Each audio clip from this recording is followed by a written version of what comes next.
Hey team, Coach Beck coming at you with an exciting skills video, very exciting skills video for me because it's been requested, and it is on the push-up, okay?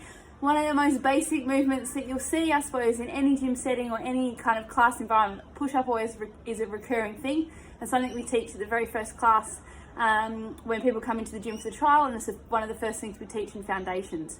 Unfortunately, it's one of the things that probably frustrates us coaches the most, okay? Because it is a very tricky skill, and it's a very hard skill, and it's something that takes a lot of practice. And unfortunately, we see time and time again people kind of cutting their reps for the push-up, okay? So what we generally do firstly in CrossFit is we very much do a tricep push-up, okay? So conventionally, you might have seen back when you were at school or back when you were kind of just doing the footy with the boys or whatever it is. And lads are generally better at push-ups than ladies because of that. They always default to just doing some push-ups if nothing else, and also a lot of bench press when they're younger.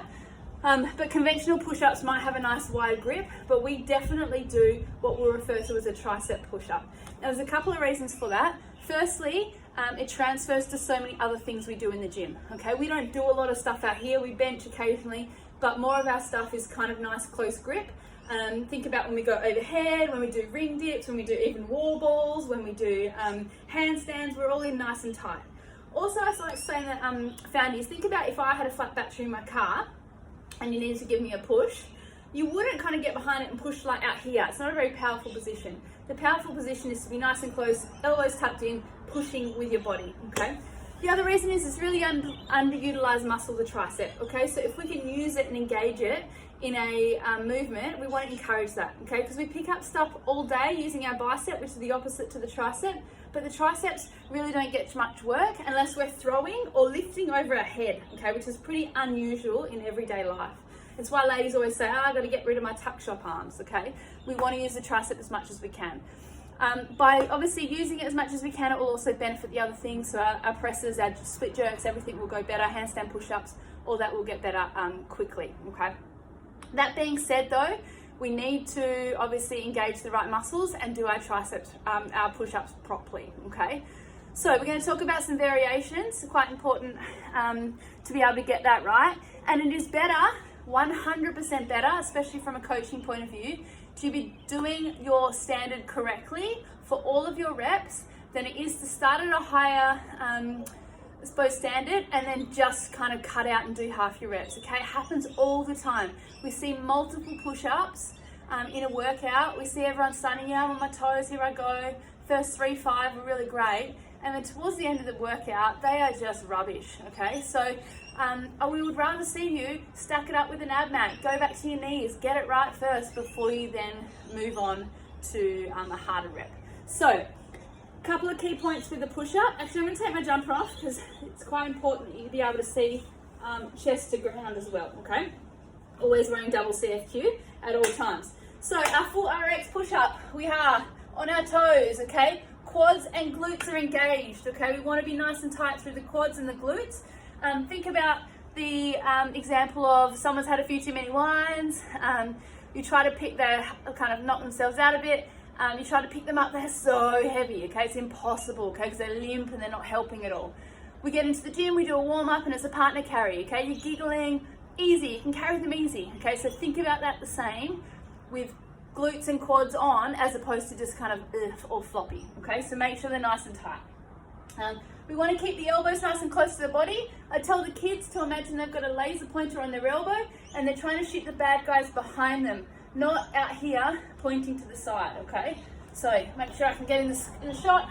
Oh, I'm nice and close, all the way down, chest hits the ground, all the way back up. Now notice my legs do not hit the ground. They're engaged the whole time, okay, and then all the way up.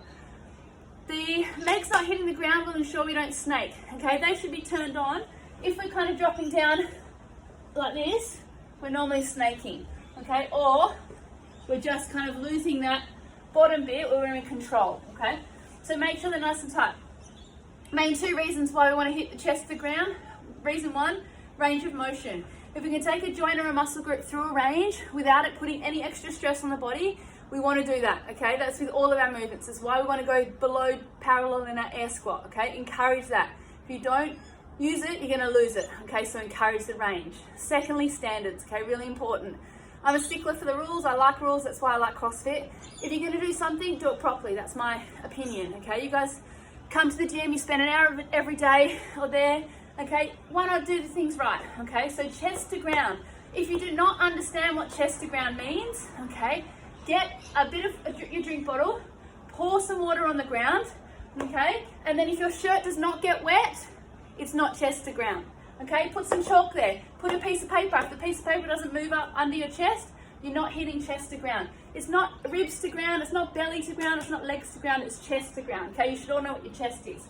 All right, so again, all the way down, down, down, down, chest, up. If you're unsure chest, that's why we sometimes use hand release, okay? But when I use hand release, I want to make sure before I press up, my quads come off the ground. So I come down, off, up, okay? You can slightly move your hands around or apart. Sometimes when we've got bulk push-ups, I'll do that for sure. So I'll make slight little adjustments with my hands just to kind of engage different muscles across my chest and across my triceps, okay? So definitely do that.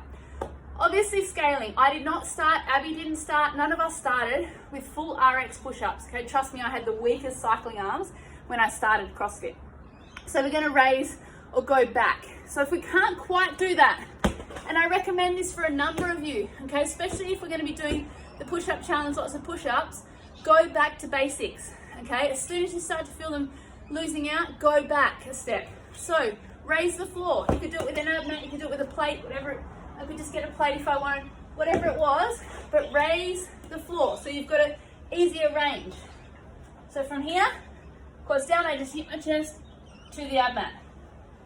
Okay, so it's just the last bit, which is normally the hardest. It's making sure I stay in control, hitting that, coming back up. Otherwise, I'll go to my knees, still engaging quads and glutes, okay? And when I put my hands down, I want to kind of reach my chest through past my hands. Elbows stay locked in, quads, abs tight, up. Okay?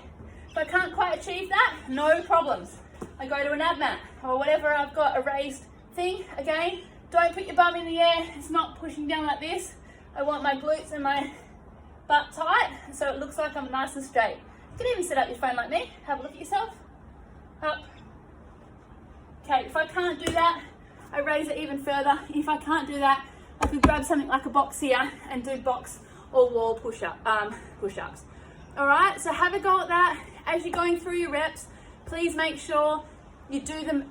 If you're going to do the push-up challenge, make sure you do all your reps as per a certain standard. So let's say there's 100 for that day, that's a lot. Break it down. If you can only get through 20 or 30 that day on your toes to full chest to ground, don't then do the other 80, just half reps. Get something, set yourself a standard and achieve it that way, okay? All good? Hopefully you enjoy that. Hopefully that helps a few people. If you've got any questions in regards to the push-ups, let me know. If you're doing the push-up challenge, you're definitely going to get good at push-ups and everything else will get easier. Your rings, dips, your handstand push-ups, all your pressing, okay? I promise you it'll get stronger, okay? But make sure you're doing them correctly. All right, guys, bye.